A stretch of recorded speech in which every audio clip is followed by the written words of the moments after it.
I Kundalini and the three triangles. The fire energizing the triangle in the head is the higher correspondence to the triangle of prana, midway in the body, and its lower reflection at the base of the spine. We have, therefore, in the human unit three important triangles. 1. In the head.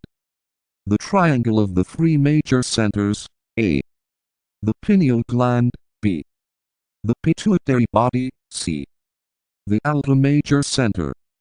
2. In the body. The triangle of prana, A. Between the shoulders, B. Above the diaphragm, C. The spleen. 3. At the base of the spine. The three lower centers, A. A point at the bottom of the spinal column, B and C. The two major sex organs in the male and female. 64. Attention to the two higher triangles comes the redemption of man. 62. The merging of the fires of matter and the fires of mind results in the energizing of the sum total of the atoms of the matter of the body. This is the secret of the immense staying power of the great thinkers and workers of the race. It results also in the tremendous stimulation of the three higher centers in the body, the head, the heart, the throat, and in the electrification of this area of the body. These higher centers then form a field of attraction for the downflow of the third fire, that of spirit. The manipulated head center at the top of the head becomes exceedingly active. It is the synthetic head center, and the sum total of all the other centers. The stimulation of the centers throughout the body is paralleled, or duplicated by the concurrent vivification of the many-petaled lotus. It is the meeting place of the three fires, those of the body, of the mind, and of the spirit. The at-one-ment with the ego is completed when it is fully stimulated, and combustion then ensues. This is duplicated in the subtler vehicles, and causes the final consummation, and the liberation of spirit. The merging of the fires of matter is the result of evolutionary growth, when left to the normal, slow development that time alone can bring. The junction of the two fires of matter is effected early in the history of man, and is the cause of the rude health that the clean-living, high-thinking man should normally enjoy. When the fires of matter have passed, united, still further along the etheric spinal channel they contact the fire of manas as it radiates from the throat center. Clarity of thought is here essential, and it will be necessary to elucidate somewhat this rather abstruse subject. 1. The three major head centers, from the physical standpoint, are the A. Alta center, B. Pineal gland, C. Pituitary body. 2. They form a monasic triangle, after their juncture with the two fires of the two lower triangles, i.e., when they become synthetic. 3. But the purely monasic triangle prior to this merging is, A. The throat center, B. The pineal gland, C. Pituitary body. This is during the period when the human unit consciously aspires and throws his will on the side of evolution, thus making his life constructive. The other fire of matter, the dual fire, is attracted upward, and merges with the fire of mind through a junction effected at the alta major center. This center is situated at the base of the skull, and there is a slight gap between this center and the point at which the fires of matter issue from the spinal channel. Part of the work the man who is developing thought power has to do is to build a temporary channel in etheric matter to bridge the gap. This channel is the reflection in physical matter of the Antaskana 65 Voice of the Silence, page 71. The Antaskana is the imaginary path between the personal and the impersonal self, and is the highway of sensation. It is the battlefield for mastery over the personal self. It is the path of aspiration, and where one longing for goodness exists the Antaskana persists. See Voice of the Silence, pp. 50,55, 56, 88.63 that the ego has to build in order to bridge the gap between the lower and higher mental, between the causal vehicle on the third subplane of the mental plane, and the monasic permanent atom on the first subplane. This is the work that all advanced thinkers are unconsciously doing now. When the gap is completely bridged, man's body becomes coordinated with the mental body and the fires of mind and of matter are blended. It completes the perfecting of the personality life, and as earlier said, this perfecting brings a man to the portal of initiation, initiation being the seal set upon accomplished work. It marks the end of one lesser cycle of development, and the beginning of the transference of the whole work to a still higher spiral.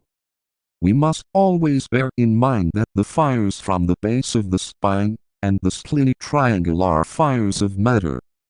We must not lose this recollection nor get confused.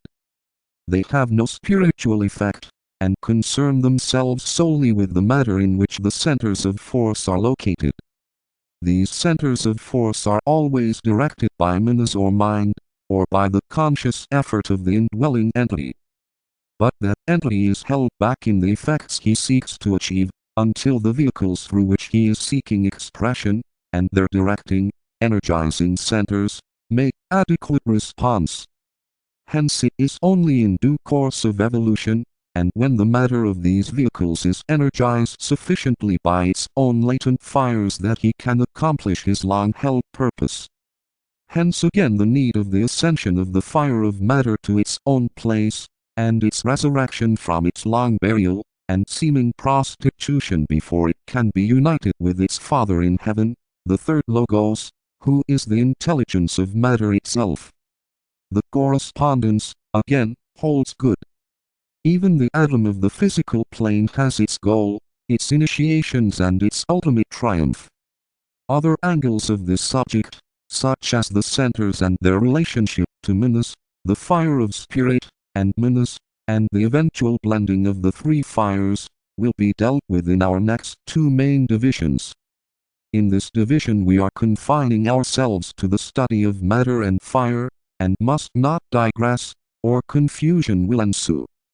The arousing of Kundalini, how this fire at the base of the spine can be aroused, the form its progression should take, dependent upon the ray, the blending of the fire with pranic fire, and their subsequent united progression, are things of the past with many, and fortunately for the race, the work was achieved without conscious effort. The second blending with the fire of manas has to be effected. Scarcely as yet have men succeeded in directing the fire up more than one channel of the threefold column. Hence 2/3 of its effect in the majority, is yet confined to the stimulation of the organs of race propagation.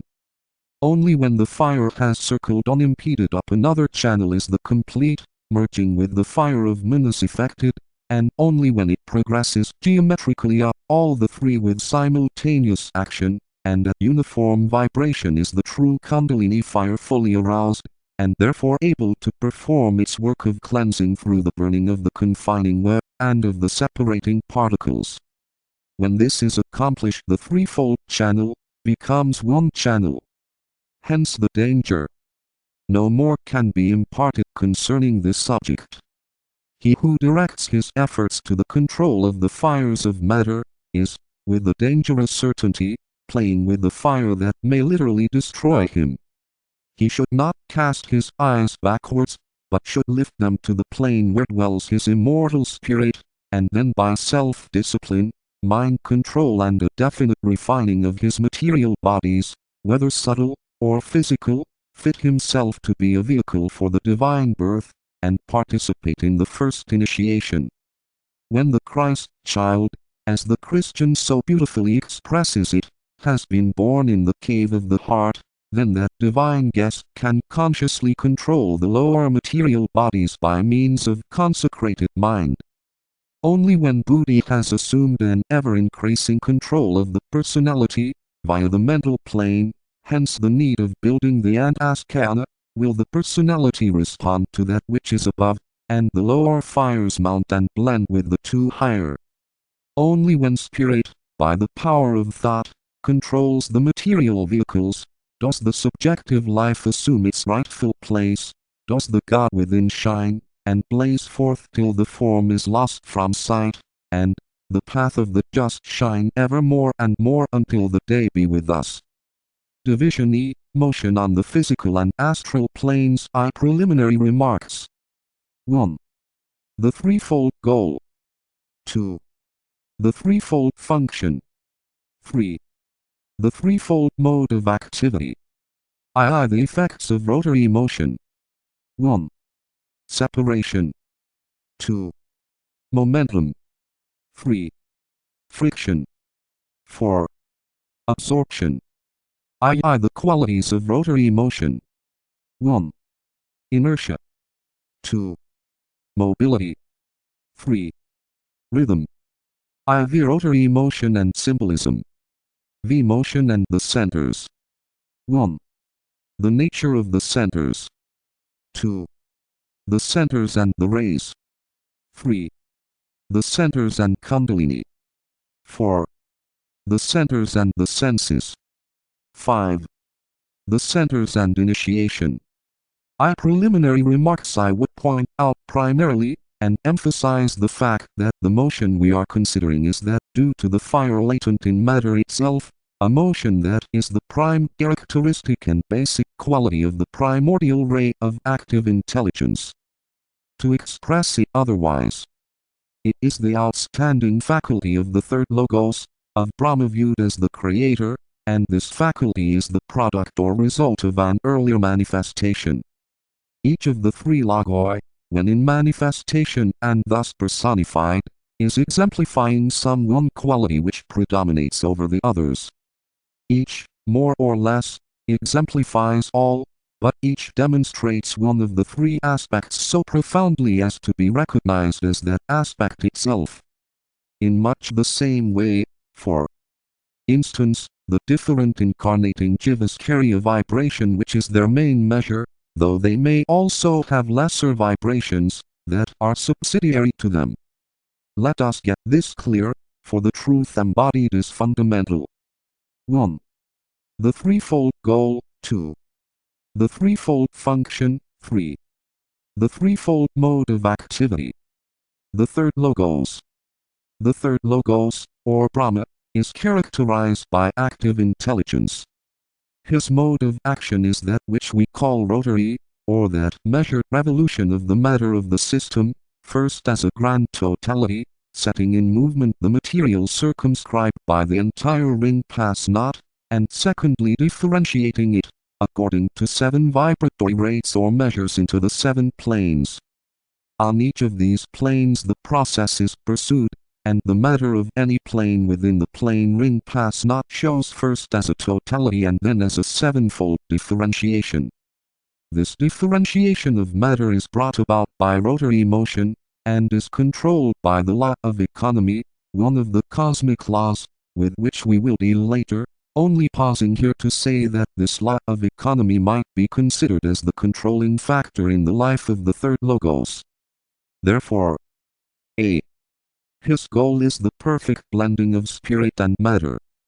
B. His function is the manipulation of prakriti, or matter, so as to make it fit, or equal to, the demands and needs of the spirit. C. His mode of action is rotary, or, by the revolution of matter, to increase activity and thereby make the material more pliable. All these three concepts are governed by the law